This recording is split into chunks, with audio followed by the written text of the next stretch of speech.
You know, the things you do today will have ripple effects on tomorrow, next week, the coming year. Sometimes we don't even understand what those effects are. And we pass away, we die. And then generations later are able to reflect back on history and say, wow, this happened because of this. And then we look back and say, wow, it's too bad that person never realized the enormity of change that happened because they decided to stand up and do the right thing. And I'm going to talk about only the right thing today, because sometimes I think we focus too much on the wrong things. And even when things are at their worst, even when it feels like we're not going to have any hope for tomorrow, or you feel down, or you feel like nobody's listening, or you feel like you're struggling, when you do the right thing, life changes. You change the trajectory of the bad. That's what happened in Afghanistan.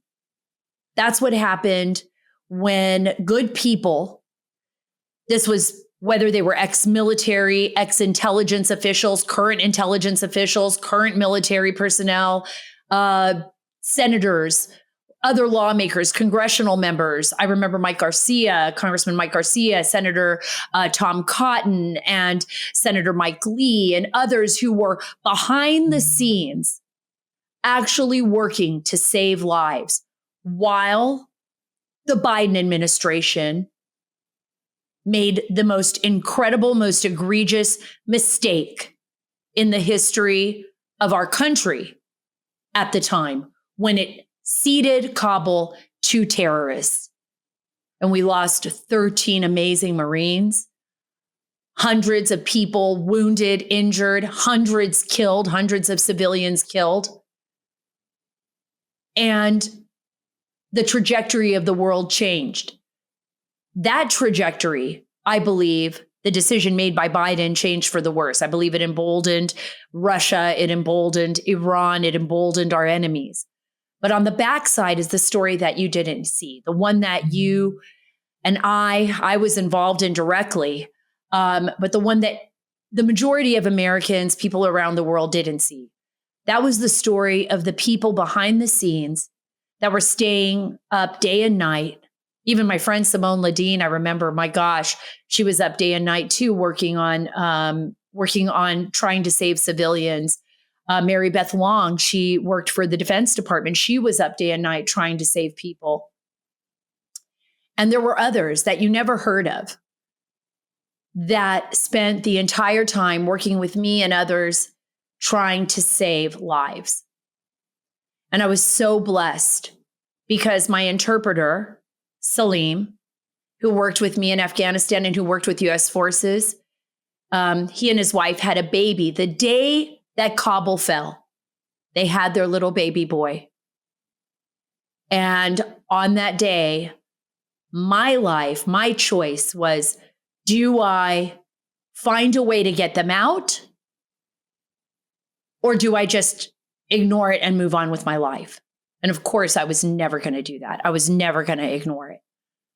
I did everything I could. I called everybody I knew. I got on the phone with the senator's office. I got on the phone with people I didn't even know at the time who were working behind the scenes to rescue people. I begged, I pleaded. They begged, they pleaded. We got gates open. We found entry points for people that were allies of the United States. And what I'm going to tell you about today, and what Russ Walker is going to tell you today, and Jack Melton is going to tell you today, these are names you hadn't heard of, right? Is the story behind the scenes. The story of great Americans, great people all over the world, and people within our government that did everything they could to save lives. And also the stories of what really happened at the White House, what was really going on with our government, and why we sold out our allies, our U.S. service members. There's no excuse for that. Why people's lives are still on the line right now in South Asia, and why nobody's talking about it. And how this administration wants to rewrite history Don't let them do it. I am going to keep this story alive because I believe that the truth has to prevail here and that we need to hold these swamp creatures, these failed lawmakers accountable for their decisions to hand over Kabul to the enemy in a withdrawal that was so botched, it changed the trajectory of our world. But what they didn't realize is that those angels working behind the scenes, the ones that helped save the people that I loved, the ones that are continuing to do that, have also changed the trajectory. There are people here now whose children will grow up in a free world, whose children will make a difference, whose lives mean something, and who are willing to stand up for the principles that make our nation so beautiful, so great, so wonderful, so worth fighting for, so worth giving our lives for. Today, I'm going to have Jack Melton and Russ Walker on here talking about that. Jack Melton's the author of a new book that is exposing all of it: Failure of Leadership, Lies, Betrayal, and Treason. You do not want to miss this podcast. But first, are you concerned about the endless flood of illegal immigration at the southern border? How about the $1 trillion being added to the national debt every 100 days? It's no wonder thousands of hardworking, patriotic Americans, including myself, are learning how to protect and diversify their retirement savings with precious metals. That's why I've partnered with the top-rated company Goldco. Thank you, Goldco, for being a sponsor of this show. Listen to their current offer. Get a free 2024 Wealth Protection Kit and learn how to possibly get $10,000 in bonus silver as a listener of the show while supplies last.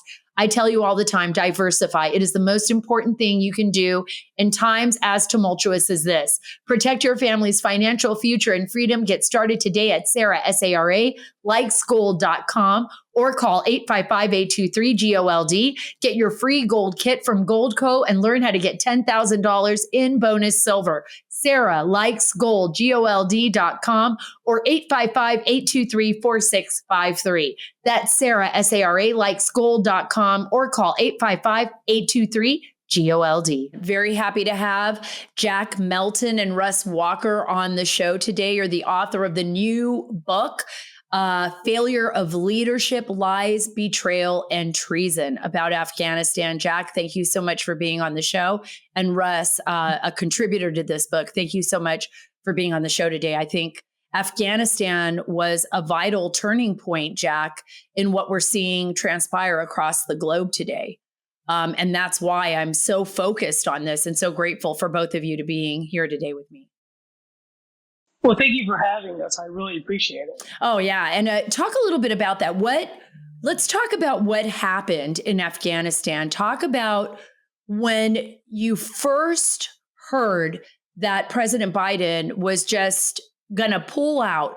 I mean, I know that people here in the intelligence community, people in Afghanistan that I spoke to, had no idea that this was coming. It was a complete surprise to them. In fact, there were people on aircraft heading to Afghanistan when this happened that had no idea they were going to be heading into basically a pullout, a withdrawal, and they didn't know what they were going to expect. Can you talk a little bit about that?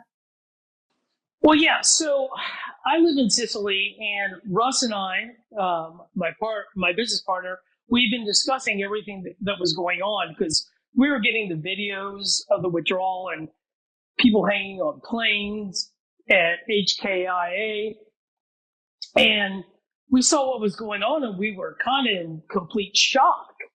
And it was very shocking to us. And then, of course, I talked to my friends, a couple of retired generals who knew, that go there and were in business in there, working with the Ghani administration and doing some stuff with rare earth elements and everything. And they were like, it's a complete disaster. Kabul's going to fall in about a week. And this was at the end of July, and kind of when everything started. And so I was keeping an eye on it. And then one day, a general's wife reached out to me on, I think it was the 15th of August, saying, hey, I really need your help. And of course, it was 9 o'clock my time, and I was like, it's 3:30 in the morning. What is she doing up? And turns out that there were some Afghani West Point grads that were stuck at the airport that couldn't get in and needed help getting out. And so she just said, look, I need your help getting these guys out. During COVID, I snuck into Europe. She goes, if you could sneak into Europe, you can sneak these guys out. So please help us.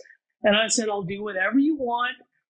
And she goes, we need your political help and to get these guys out. So, of course, I immediately reached out to Russ, who is a well-known veteran in the political world.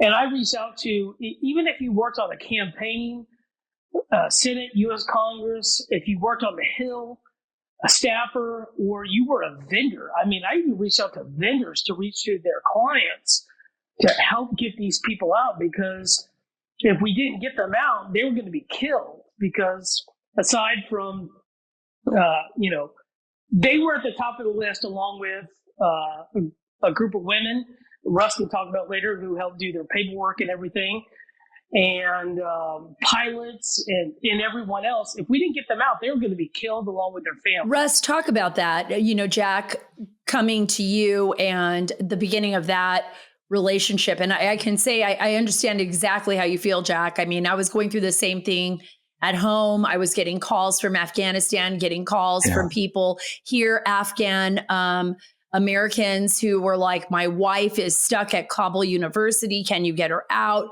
Please. Tears flowing across the phone lines at 2 a.m. my time. My husband laying next to me saying, I don't think you're sleeping for weeks. You know, I mean, it was like, I don't know how I was managing, but it was a disastrous time. It was a disastrous time because, Russ, it changed the trajectory of everything. Literally everything. I sent Jack a note this morning about Niger. We have Americans trapped in Niger right now. Right. American armed forces who cannot get the support they need because this administration is so weak. But, you know, the interesting thing, and Jack just kind of glossed over it, but I really want to make this point. It was the day it fell that the general's wife reached out to Jack because she could not get any response from the State Department. They could not get any help from the official channels. And so, you know, Jack reached out to me and said, hey, can you call people you know? And immediately I reached out to everyone I knew in DC, and I reached out to my old boss, who was Senator Mike Lee from Utah. And Mike put me in touch with one of his staff members. And immediately we were able to get the paperwork filed for those first four and make sure that all the paperwork was good on their family. And the key was we had to get them on a list to get them out of the airport. You get them in the airport, well, you actually couldn't even get them in the airport through the gate without the correct paperwork. They needed to be special interest visas. They had to have these SIV visas that some of them were already in the process of getting, but it hadn't been completed yet. So people were like, some have been in the process for 2 years. Some of them have been in the process for years. But the State Department is such a shit show that, you know, everything just takes a long time at the State Department, and the collapse happened so fast. So within 24 hours, we had the first four and their families, all the paperwork done through Senator Lee's office, and then after that, he's like, I can't do this. Like, his staff said that. He didn't say that. His staff's like, we're not equipped for this. Right. And Tom Cotton's office. Amazing. Senator Tom Cotton, Mike Lee, also a hero, getting those first group out. Yeah. But Senator Tom Cotton went all out. Yeah. His staff, everybody just on the phone 24/7, working to save lives, right? Yeah. Now, Sarah, so just so you know, this is how the stars aligned. Okay, I'm 9 hours ahead of Russ, 6 hours ahead of DC, and his friend that he does work with in the caucus, Republican caucus, Jan Percival. She happened to live next door to Tom Cotton's point. It's not a real name, by the way. That's not a real name, by the way. That's okay. Just let me clarify. Some people in this podcast that we are talking about, names are not their accurate names because they have specific duties and they work in specific places where they cannot be exposed. So there was a lot of covert there were their own covert operations, like outside of the government. People were trying everything. Everybody was like, hey, do you know someone here? Is there anybody at Kabul that can pull someone through a gate? Is there somebody that can take care of this SIV? Or there's an American citizen hanging outside the gate. I was just looking at some of the pictures of friends of mine, like Sherdil, who was standing outside the gate saying, we're going to be killed. Here's my passport. I need someone to get me in, you know? So just for clarification, some names have been changed to protect their identities. Yes. So, but it just so happened that Russ's friend, Jan, lived next door to Tom Cotton's point man and was best friends with his wife. So that gave us an instant pipeline. And I was like, this is lined up too well for us. And, you know, and like you said, Sarah, people are still going there. We had someone from Dallas, Texas, reach out to us, so we had to get out. That Jan and Chad got out along. Well, I won't say that, but with a secure location. That she went to a wedding in the middle of Afghanistan. I was like, "What are you doing going to a wedding in a war zone?" But we got them out. I mean, she was almost killed along with her kids because the AK-47 they had jammed because they have shit weapons. But whatever, that's by the grace of God, Jack. Because they do have shit weapons, but some of those work. I've seen them go off. I've seen it. I've seen them work. Look, the AK-47 is one of the most reliable weapons in the world. You can drop it in mud and pick it up and shoot it normally. 20 years later. Yeah, there were some miracles that occurred. 20 years later, you can still shoot it. Yeah. But the miracle was, with the stars aligned, is we had next door neighbor, best friend with Senator Cotton's office as his point man, along with us working around the clock. I mean, everything was just lined up perfectly to get these people out. And, you know, how, you know, me being 2.5 hours behind Kabul and Jan and the Flyboys being, I don't know, 6.5 hours behind, or 6 hours behind me, and then Russ being 9 hours. We worked 24/7, and it just worked around the clock. 2 weeks. Let's talk about that because I want people to really understand what happened here. I mean, when all of this transpired, and I believe in my heart that the Biden administration, this was one of the most egregious acts that could have happened because it put everyone's life at risk. And I think it changed the trajectory, the geopolitical trajectory of the world. I believe after this happened, 100%. Right? All of our enemies were emboldened and they were like, look at what failures the U.S. is and was. And they are continually accessing that kind of trajectory. They're assessing that every time they watch what this administration does. Talk about that. I mean, because he had said everything was fine in Afghanistan, but he had allowed the State Department to turn over the names of all of our allies to the Taliban. The Taliban was then in charge, which I believe is partially, you know, I mean, with a mixture of the Haqqanis and Al-Qaeda and whoever else was there on the ground, you know, in charge of guarding the gates around from Abbey Gate all the way around KIA, Kabul International. We saw what was happening at Bagram. Was his team caught like flat-footed, or were they just lying to us? Well, to that point, and you mentioned them giving all the biometric data to the Taliban. Right. I found out through my friends that were at the embassy that were there to shut it down. Okay. Right. That was their job. They were ready to shut it down, and the ambassador there did not want to leave. He wanted to meet and welcome the Taliban to establish diplomatic relations and recognize them as a country. Now, the guy from the State Department that was with them, attached to him, he just said, I don't give a drunk the entire time, which I don't blame him because I'd be upset too. But finally, at the last hour, they're like, Mr. Ambassador, we got to go now. And so how they were able to give him safe passage to HKIA is they traded all the biometric data of every American citizen, every SIV holder, every one that worked on from a toilet at Bagram to everyone.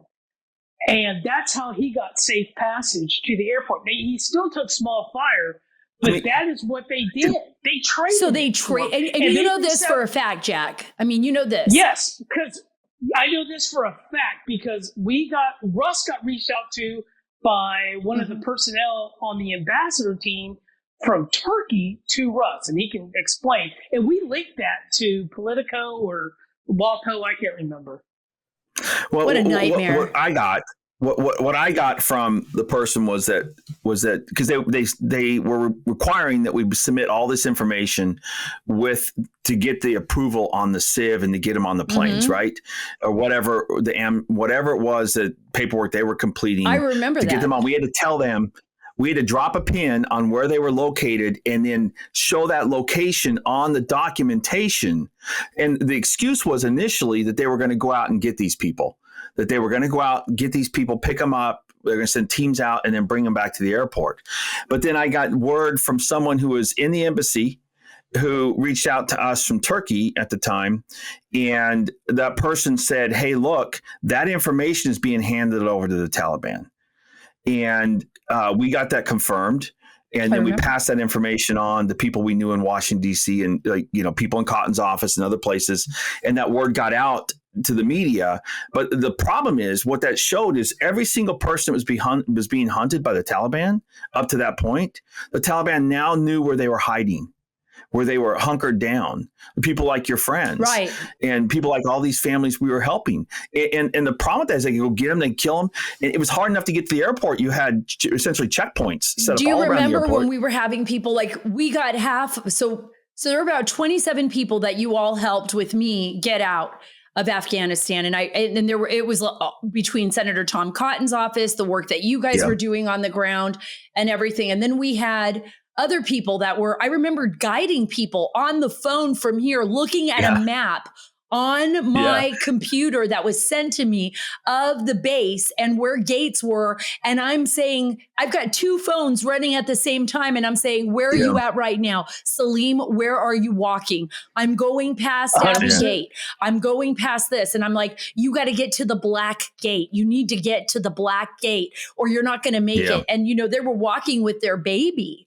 They were walking with their baby and they were sending me pictures and they were hiding and people were coming after him. And then his other brother, who unfortunately right now I am still trying to get out, his brother and the 4 kids, the first group that I was trying to get out because of the problem with the SIVs, with those special interest visas. I wasn't able to get out. I was able to get them as far away as one other country, which I will not mention because of course for their safety. But they're still in extraordinary danger. And it's so frustrating because gosh, you guys know how many people lost their lives when our government basically gave them up. You don't do that. You don't give a list of allies to the enemy. For no reason. And the crazy thing about this, Sarah, is the only people we were able to help were those that were in Kabul. Right. If you were somewhere else in the country, and we got a lot of calls from people who were out in the hinterlands. One of the places my brother served was down in Helmud when he was in Afghanistan fighting. And if you're down there, there's no chance of you getting out. Like there wasn't a damn thing we could do to help any of those people. If you were not in the city, you were outside the scope of what we could provide in terms of help. And there are still, so when this thing closed down, when we realized that we were not going to be able to move further and move anybody into that airport after, I went out and raised a bunch of money and we set up we hired a general who'd done a lot of work in Afghanistan, and he set up 5 rat lines.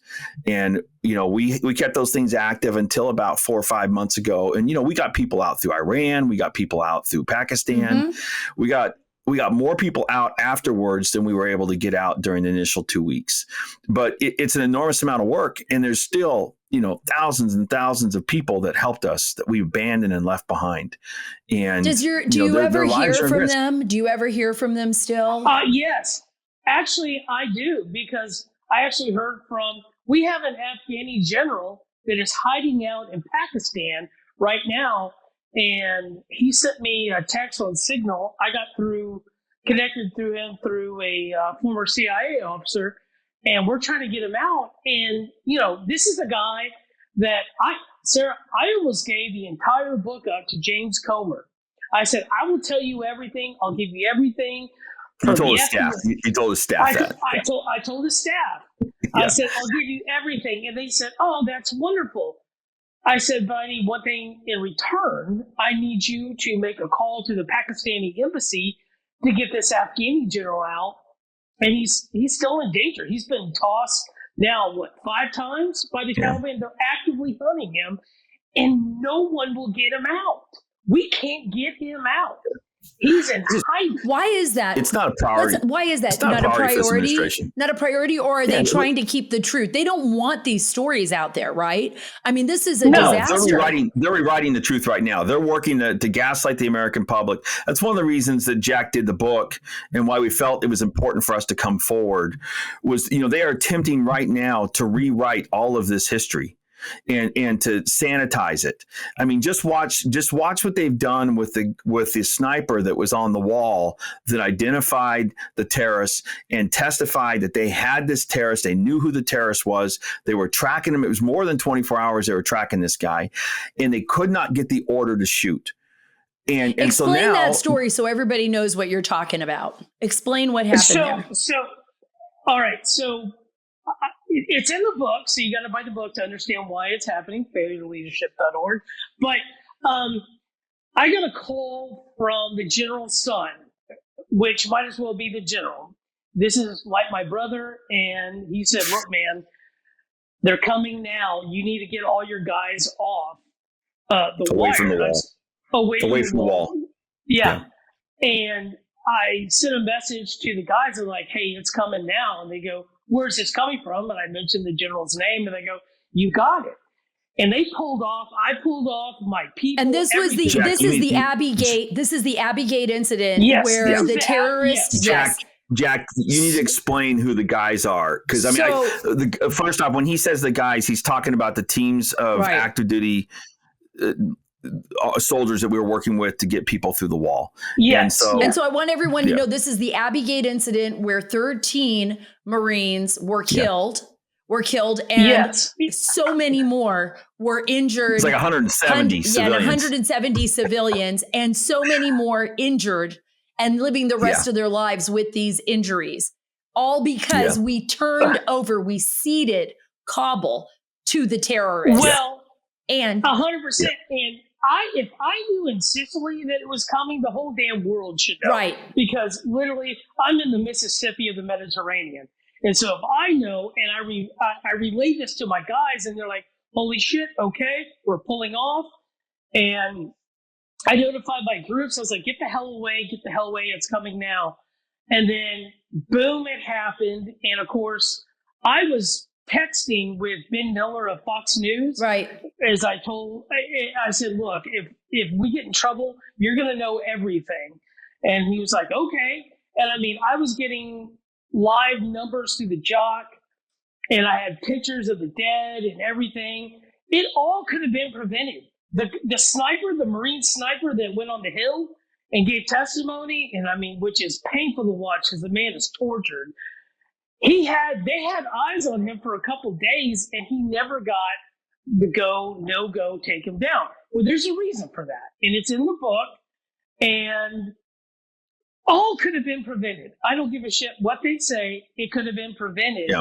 I absolutely believe that. I remember when I was during the Abbey Gate incident, I was actually on the phone with that girl from Kabul University. It was before the Abbey Gate incident. I remember her. Remember her? Do you remember that? Yeah, and we were trying to we were trying to get the one guy, the one Afghan man that was working the gate, that was moving people through. He was the one that was sneaking them past the Taliban or paying off the Taliban. And I'm on the phone with her and her husband, and he's like, maybe I'm just going to have her turn around and go back. And it was either, I can't remember who I was on the phone with. And if it was you, Russ, thank you. But it was somebody. And somebody on the other line said to me, if she doesn't move now, she will never get out. She's got to go through the gate. Don't let her turn around. She's got to go through. And I told her husband, you got to tell her right now, move through the gate, go through. And my tears were in my eyes because I was thinking, God, please don't let anything happen to this poor young girl, right? Who I don't even know.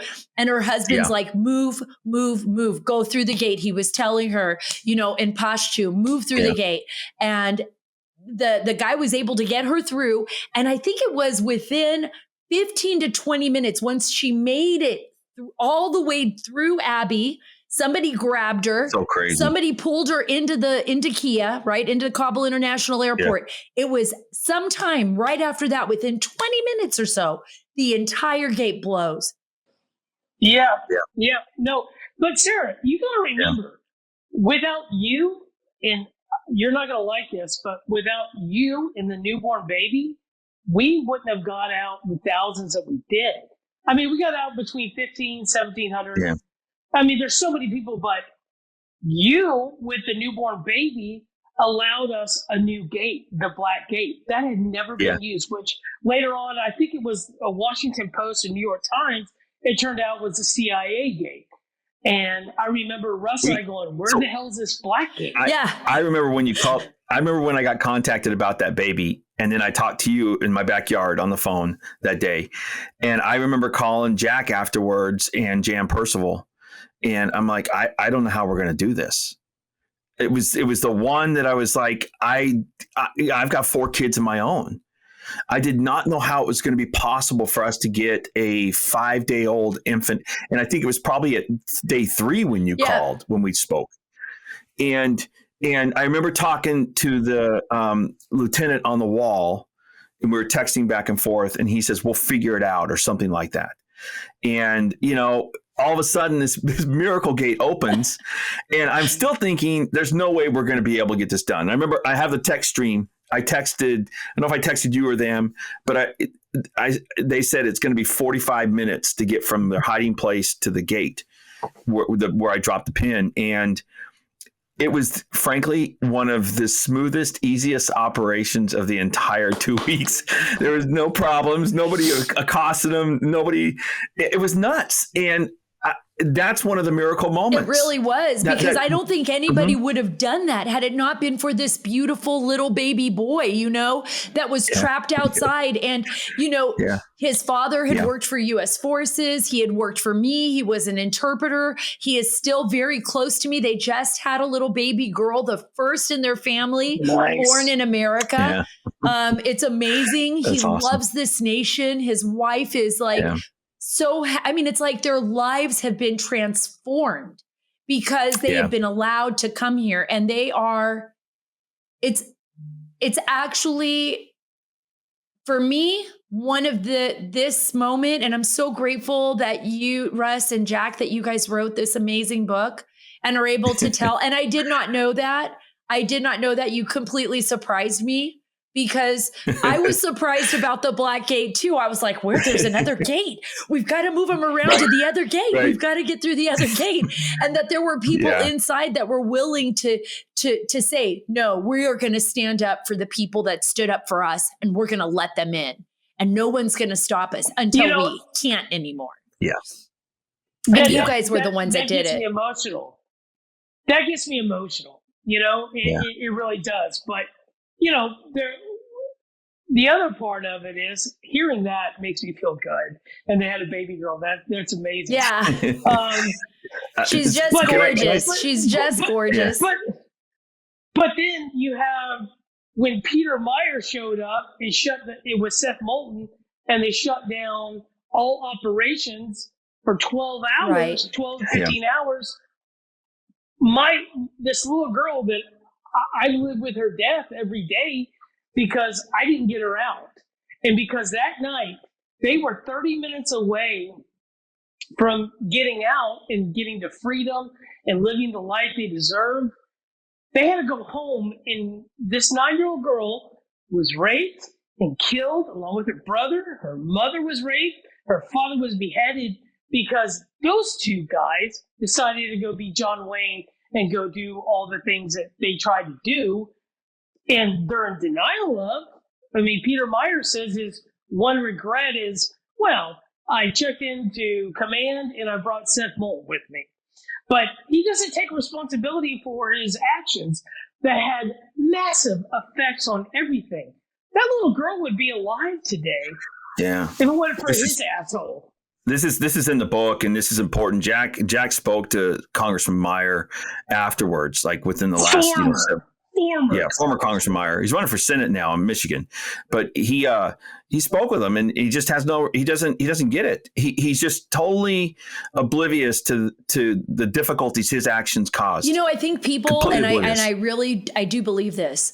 I think that there are so many people. It's almost like if you're flying a drone, right?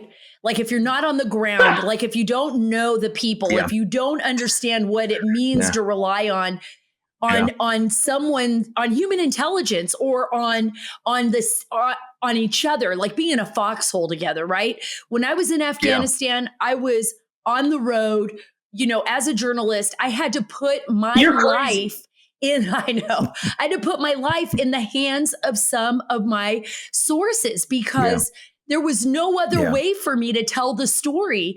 And thank God that I had a good sense of judgment, and that the people that I was with were the best people I could ever imagine in the world. They were people that were willing to lay their life down for me. I actually saw that they were willing to do everything it takes to protect me. And it kills me when there are people, generals, lawmakers, thinking that they can manipulate what's going on in the war zone from Washington, D.C. in their little bubble, and they have never once spent a day on the battlefield. They do not know what it is like. They do not understand what it means to have sources and to have HUMIT and what it means to protect our country and to put your life on the line, to tell a story. They have no concept of that. They don't even care. They don't even care because for them, it's like a video game. They don't have a connection. The funny story, well, it's not funny, but when Seth and Peter Meyer went there, they were exposed by the administration and Nancy Pelosi because they were pissed at Seth Melton and showing them that they defied everything. The funniest thing is, the same time they were being admonished, Joe Biden reached out to Peter Meyer and Seth and go, hey, while you're there, can you get out Joe's interpreter that he had when he was vice president? They couldn't get him out. Wow. Now, this is in the book. This is in the book. Peter Meyer then got him out. At the same time, they're saying, you shouldn't have done this, shouldn't have done this, and exposing everything. If the president of the United States can't get his interpreter out, what the think is going on? Yeah, what is going on? And I got to tell you that's why. Sorry for my language. No, it's okay. It's a podcast. You can use it. You can use the language anytime you want. I know how you feel because I feel the same way, Hey folks, MyPillow. I love MyPillow. Love Mike Lindell. And when he first launched MyPillow, it was solely about the pillows. Remember, just solely about the pillows. But with the dedication of his team and with a great US company, they expanded their offerings to include hundreds of products. They spread the word that they're not going to be a part of the cancel culture. And now they are hosting a $25 extravaganza, which is going on now. Here's the current offer. Use promo code Carter, CARTER, at mypillow.com to get the sale price and free shipping on your orders over $75. Think about that. Here are some of the products available for $25. 2-pack MyPillows, MyPillow sandals, luxurious 6-pack towel sets, the brand new 4-pack dish towels, small dog beds, beach towels, so much more. Other savings with promo code CARTER. Giza Dream bed sheets, queen size, only $59.98 with promo code. 60% off My Slippers. That's with promo code Carter. Mattress toppers as low as $99.99. Go to mypillow.com or call 1-800-685-7221 today to get in on the $25 extravaganza today. Be sure to use code Carter to get the sale price and free shipping on your order over $75. Call 1-800-685-7221 or go to mypillow.com, promo code Carter. Again, mypillow.com, promo code Carter. I have a few more questions for you. I'm going to bring you guys back on because I think this is so important. But, in the book, you describe that a Marine named Sergeant Vargas Andrews actually had eyes on the bomber. And we talked about that just a little while ago. But you didn't go into the details of why he didn't have the authority to take the shot. I know there's these crazy rules of engagement that I had to deal with when I was in Afghanistan as a journalist. I exposed them. And because I think like when I was out on the front lines with some of the units, I was like, why can't you guys do this? And they're like, we can't go out unless we have security forces from Afghanistan walking with us. And they were usually like 15-year-old and 16-year-old kids with uniforms that were way too big, and they were super high. So, and they would show up like 2 hours late. And I'm like, oh shit, this is going to be a shit show. I am with like a U.S. unit that has never been here before. And they are being guided by 5 really high 16-year-olds in uniforms that are way too big for them. So was it that weird? Was it? It's a great story. No, that's great. I probably would have been one of those 15, 16-year-olds at that time. But kidding, not kidding. But no, you got to write the book because it goes into why it happened. Because I have friends in special operations that have the same issue. And I mean, right. Being the president of the United States is a 24-hour, 7-day-a-week job. It sure is. It's not 10 a.m. to pudding and Matlock time. Right. And so, put a lid on it. Did you just say pudding and Matlock? That is so great. Yes, I did. Pudding and Matlock. Yeah. I want to make a T-shirt that says pudding and Matlock with like Biden's face on it. I will give you. Let's get some merch going here because I think everybody's going to buy that. Yeah. Also, we became a NASCAR team. We got to get some merch out with the T-shirt. No, I mean, it's a 24-hour day job, and you don't get the luxury when Americans and American soldiers are in danger that you get to go 10 a.m. to, like I said, pudding and Matlock time. It's 24 hours, and that's all I'm going to say. You got to buy the book. Okay, I know. This is important. Why. It is, because you put a lot into this book, both you and Russ. Jack Melton, Russ Walker, thank you for being a part of the Sara Carter Show. Thank you for coming on. Thank you for being my friends. And thank you for standing up for what's right against a world that does so many things wrong. And that's why this book is so important. Failure of Leadership, Lies, Betrayal, and Treason. Folks, get out there, buy this book, support people that are willing to do the right thing. And they are telling the truthful story, putting history down so that in Washington, these swamp creatures cannot rewrite history the way they want to. Thank you, Russ and Jack. I want to say thank you to Jack and to Russ for being on the show. I can't wait to get you back on, and I will be pushing your book out there for everyone to read. Guys, let's talk about the truth. Let's get the truth out there. Let's learn it. Get the book, Failure of Leadership, Lies, Betrayal, and Treason. If you want to know what really happened in Afghanistan, please make sure you are subscribed to the Sara Carter Show on your favorite podcast app. It helps us keep the show free and really gives us a boost in our algorithm. If you are watching on Rumble or YouTube, give us a like and a follow as well. Thank you so much for being a part of this show and for being a part of my family online and through this podcast. Follow me on Truth at Sara Carter Official, on X at Sara Carter DC, and on Instagram at SCarterDC. God bless you. God bless our great nation. God bless all the people that stand for principles of justice and truth and liberty and freedom. And God bless the great state of Texas.